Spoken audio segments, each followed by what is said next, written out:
Are you ready to become awesomer? Hello everyone, this is Umar, your host, and welcome to the No Limit Selling Podcast, where industry leaders share their tips, strategies, and advice on how to make you better, stronger, faster. Get ready for another episode.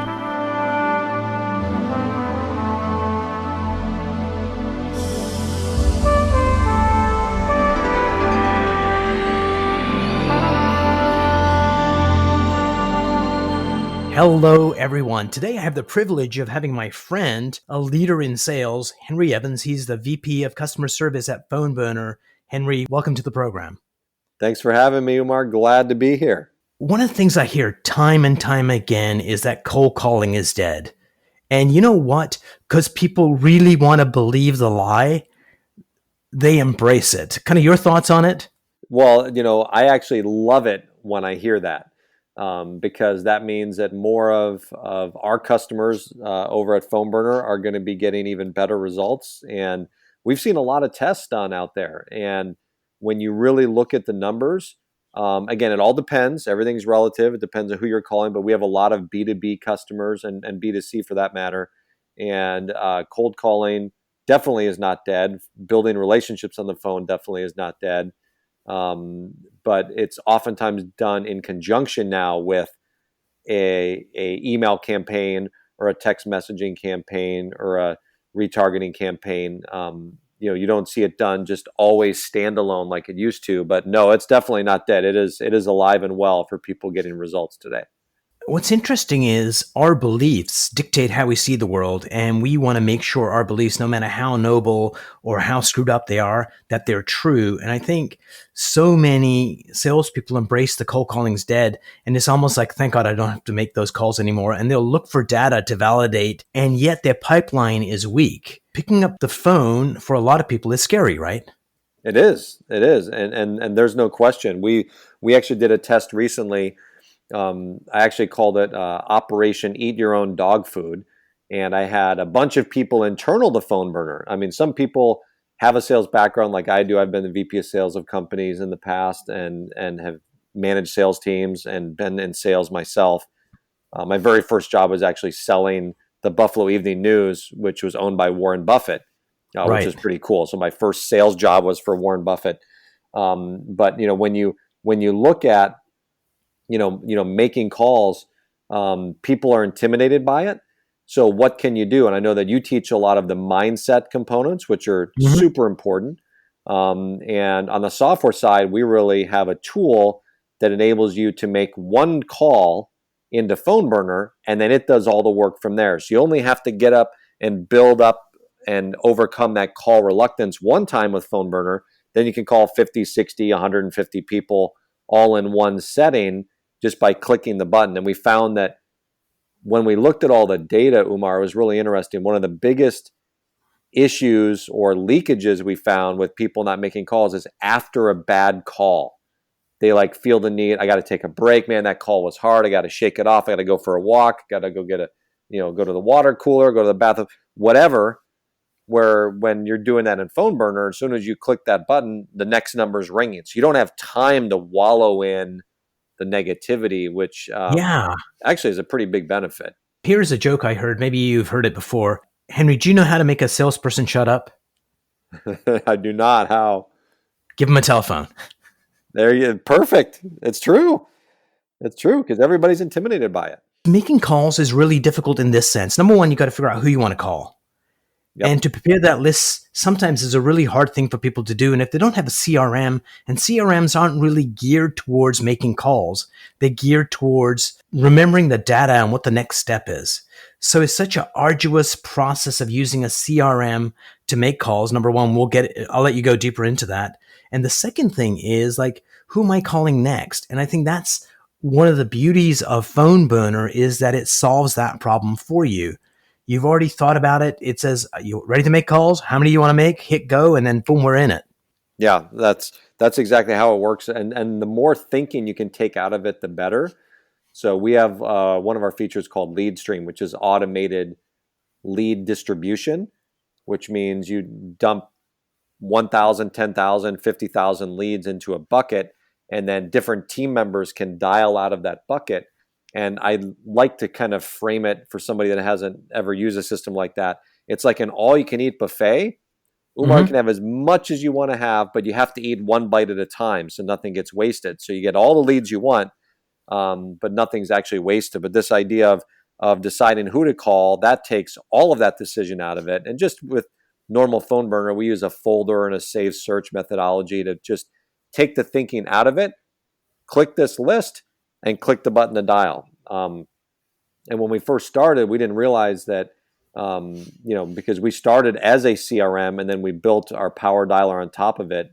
And then we also obviously work with other CRMs like Salesforce and HubSpot and Zoho and others through things like Zapier. But yeah, the idea of not having to think about who to call is really important with whatever system you use. And then how do you very quickly just jump into the calls without overanalyzing it? And a lot of people get analysis paralysis when it comes to sales. Absolutely. And I think once you're in the thick of things, it's a lot like public speaking. People have the biggest fear is before you get on stage. And then the second biggest fear is when you're on stage.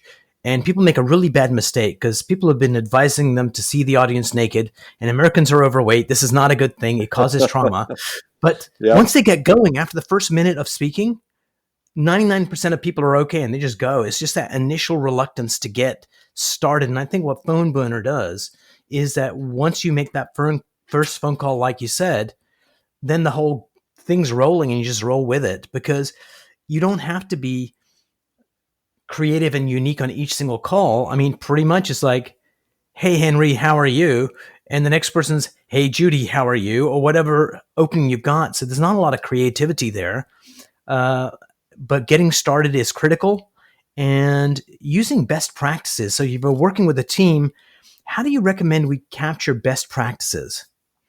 Yeah, that's a really good question. And I'll kind of share an example of a particular company. It's actually a company in the mortgage space, and big PhoneBurner customers, and then they also recommend it to others, but they've got a really unique best practice. So what they do is they recommend you have call Mondays, which is in the morning when you first come in. You're calling Right. all of your new leads, basically. So every morning, but especially Monday is like new lead Monday. Tuesday is like, I think it's called Touch Base Tuesday. They have like funny names for everything. It's like Touch Base. And since it's a setup for mortgage agents, it's calling and touching base with all of your existing clients that are in the pipeline. And then they have Realtor Wednesdays or something like that, where on Wednesdays you're calling all of your realtors and just kind of touching base with your top 30 realtors that you work with. And each one's a different list inside of, in our case, our platform inside of PhoneBurner, but could be in anything. But so the best practice is, how do you set up a system to automate the thinking? So now you don't have to think about, what do I do? It's Wednesday. What do I do? Wednesday is Realtor Day, and you're going to get your realtor list and call them up.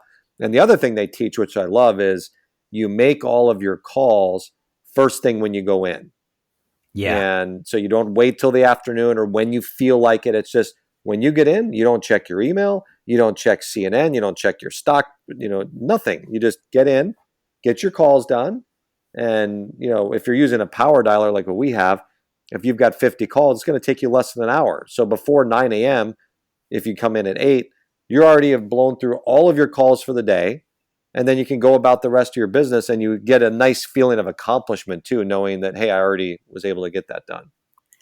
And the reason we put off calling is because it sucks, but it's the most important thing to fill your pipeline and make sure you hit your number. And when you put it off, it's like you're putting off the most important thing you need to do. I was working with the sales team, and one of the people that was doing the calling, so I heard him make a call. If I had explained to him, the call you just made was very rigid and mechanical and awkward, and that vibe people pick up. So rather than say that to him, we had recorded it. And I said, okay, do me a favor. Who's your best friend? And he goes, my best friend's Jack. I said, okay, where is he right now? He's at home. Call him up right now and invite him to the movies this weekend. Hey, let's go out, see like the latest action flick. And the guy calls his buddy up, and I record that too. And I say, now listen to the two calls, to the richness of your voice, the familiarity, the warmth in it. I love it. One, it's there, and the other one, it's like, no wonder people are like instantly weary of your call. And then letting him hear it allowed him to go, I totally get what that is. And that caused the improvement. Because I think all too often we tell people what the issue is, but they just can't understand it because they can't hear themselves. Right. No, that's absolutely right. And that's why getting coaching, I think, is so important. You know, if you look at all of the most successful athletes in anything, they all have coaches. And sometimes we think, well, I'm a salesperson, or I'm a VP of sales, or director of marketing, whatever it is. It's like, oh, well, I mean, I don't need any coaching, but everybody can use somebody. You know, Tiger Woods, you know, you know, his coach isn't better than he is, but he sees things that he doesn't, even though Tiger is a Absolutely. better golfer. So having somebody point that out, that's a really good idea. One of the ways that, I've seen that work really well is to record calls. Yes. We've actually got that option inside of the software. So if that's something that you're allowed to do in whatever market you're in, and all depending on who you're calling and what state and all that stuff, there's different laws out there, but we have the capability. That's fascinating to be able to like listen to a call and hear how it went, and then have somebody critique it afterwards. And sometimes just knowing that you're going to be recorded is enough to do a better job. So, yeah, that would be fascinating to do that, though. Like, here's you talking to your friend, here's you doing a cold call, hear the difference. And I'm sure it was profound for that person. Absolutely. And one of my other clients, they did something really interesting. They put the call recording, they also had a webcam recording the sales rep. And Mm, every single sales rep was pissed off, and Big Brother's watching me, and I can't believe you're doing this. And it just caused major headaches. And then they realized they miscommunicated what they wanted. So then they recommunicated why it's there. And this is what they said more clearly the second time. What we want to do is to record every single call that you make. And at the end of the week, what we want you to do is to pick a call that went really well and a call that went sideways, and then sit down with your manager. Because, no manager's got enough time to listen to all the calls or some of the right, calls. right, But the sales rep comes in and says, this call went really well. And if it went really well and it was just okay, the manager goes, good job. But if it went exceptionally well, the manager says, wait a minute, we need to let everybody in the company hear this. This is going to be the new way of doing this. This is best practices. So really big kudos to that sales rep for doing it. And on the call that went sideways, then they can both discuss it. Not that you did this wrong, but we're sitting on the same side of the table looking at the call and saying, oh, when he said this, you missed that. And if you had gone down this path, it would have been better. And it's coaching that's on point and really helps the salesperson get better rather than generalities, because you're not. yeah. Anytime you can be very specific, and all the sales coaching and training I've done and given and received, the more explicit and specific you can be, the better. Like, hey, on this call at this point right here, you see if you would have asked this, how it might have gone a different direction, and you see how the way you went, the direction it went, and just pointing that out. Because again, a lot of the time we just don't realize what we're doing. Yeah, we're blind to ourselves. And by the way, that's why God invented spouses, to point out where we're wrong. Exactly. Exactly. Yes. Isn't it? Going back to that story, what the client saw was this, because when the salespeople realized this is a coaching tool for us to get better, the end result was that every single sales rep in their organization improved their sales by 25% minimum, Wow. because they had on point coaching that made them do better because they realized what needed changing. And I think that's ultimately what we need to do as leaders, is how can we get our people to let go of their fear and move forward. And going back to that team metaphor and, successful athletes having coaches, what happens when you have a team that goes sideways and they fire the general manager, the new general manager comes in, and the first thing they do, this is what they say in their press conference: we're going back to basics. Yep. Because you always have to go back to basics. And in our profession, going back to basics is using the phone effectively. Absolutely. Yeah. There's a famous story about Vince Lombardi, who was the famed coach, where he would start Mm-hmm. off every season and he would show a football, and he would say, "This is a football. It's X inches long and X inches wide." And he would walk them around the field. This is a football field, and he would talk about why it's 100 yards and why this is 10 yards. And it was back to the basics. But like, think about it. When's the last time somebody did that? This is the anatomy of a sales call. This is what we do and why we do it. And going back to the basics oftentimes, and again, I almost hate the phrase because it's so cliche, but sales is a numbers game. But fundamentally, if you're doing cold or even warm outreach, it really is. If you don't put in the numbers, it's going to be hard to get the results. It's just, it's just how the numbers play out. So going back to the basics and the fundamentals, I think is really important for everybody. Couldn't agree more. I think there's like three aspects to sales. One of them is having the right skill set. So you know what to do. And then you need to have the right mindset to make sure you do it properly. Then you get the numbers. And if you've got an okay skill set and an okay mindset, your numbers are lower. So you have to do more calls to make ends meet. But if you improve your skill set, the number of calls you need to make reduce. And if you have a stronger skill set and mindset, and then you are like in the zone, that's where you're highly effective. Couldn't agree more. Yeah. And it's interesting, because some people are just naturally gifted at one or other or both of those. But I'm a firm believer that sales is a teachable skill that anybody who can communicate, that's kind of the number one thing. But if you can communicate, it can be learned. And a lot of sales, people think, well, it's being able to talk smoothly. And it's like, but fundamentally though, we're given 2 ears for a reason. It's asking good, pertinent questions. Absolutely. And guiding people, and then having the wherewithal to tell them if it's not a good fit. I mean, I've had calls with customers and all sorts of products I've sold, and been, you know what? To be perfectly honest, this isn't the best fit. I'd recommend this competitor of ours. They're a better fit for you. And people always appreciate that. If you genuinely look out for their best interest, they pick up on that energy. And then they know that, hey, you're not going to steer them wrong. It's more of a consulting role, is how I've found almost always brings more success than a hard line hammer somebody and getting them to buy. I've been to sales conferences where there's like a couple hundred salespeople, and I talk to them about beliefs. It's like, okay, beliefs get set when we're very, very young. So the thought process is simple. Complete this sentence for me, please. Salespeople are, somebody in the audience goes, driven. Someone else says powerful, make it happen. And there's like all these positive attributes. And after about 6 or 7 of them, somebody else goes, they're sleazy, they're untrustworthy. And all of a sudden you get a list of negative things. They're the beliefs in our society around sales. But truly great salespeople do not force anybody to buy. Like you said, they build a connection rapport, and then they actually delve into the world of the customer and say, hey, what's going on? What's working, what is, and then the customer goes, this is my problem, and then they figure out whether there's a fit. So sales is a noble profession that nothing in this world happens till a salesperson makes it happen.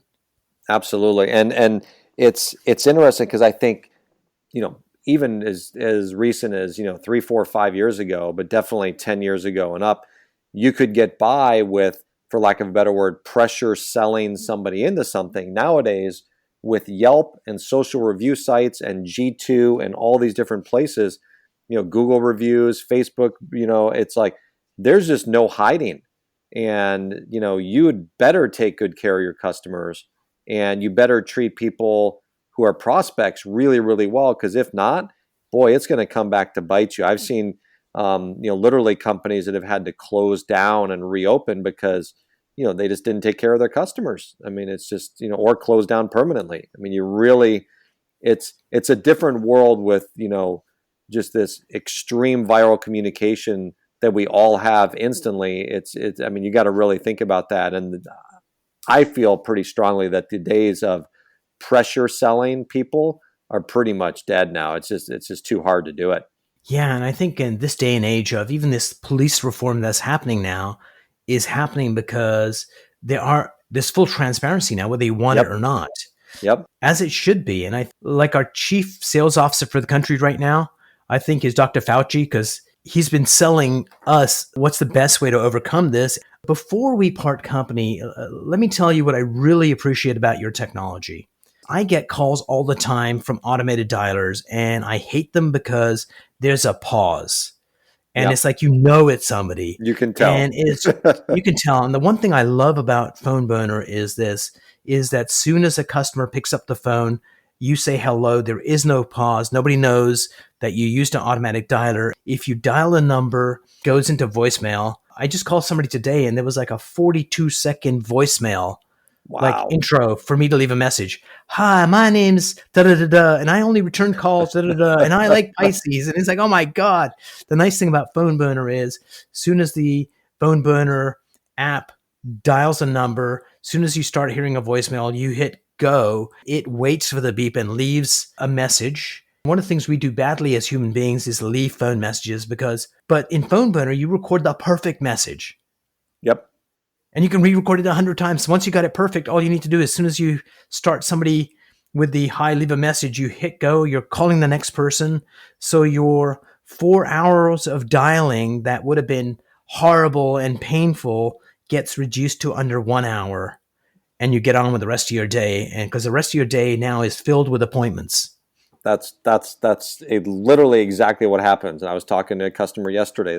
He said, I just can't believe how much time this has saved.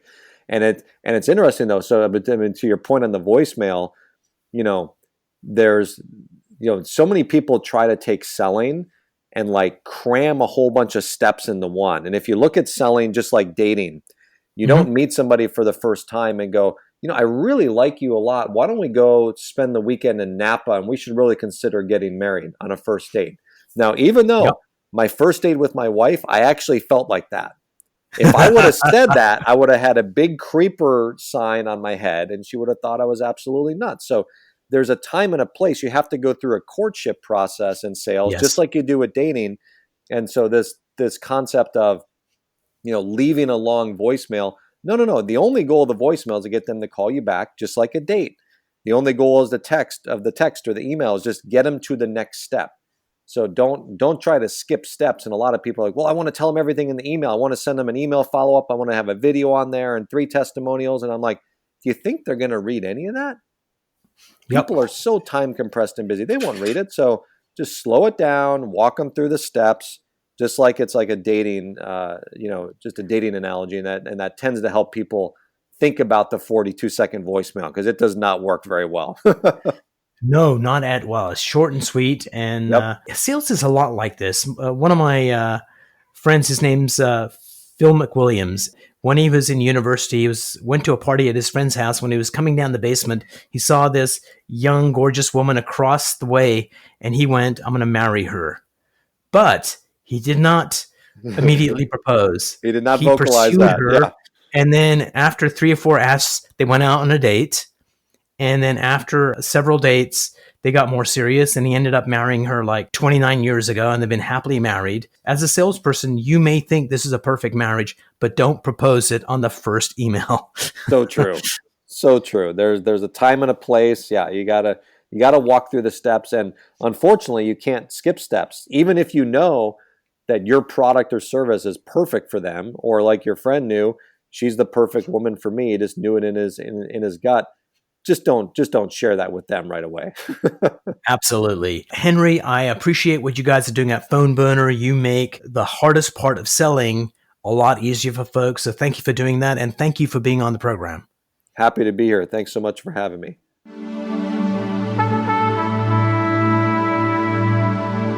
If you enjoyed this episode, please go to iTunes and leave a 5-star rating. And if you're looking for more tools, go to my website at nolimitselling.com. I've got a free mind training course there that's going to teach you some insights from the world of neuro-linguistic programming, and that is the fastest way to get better results.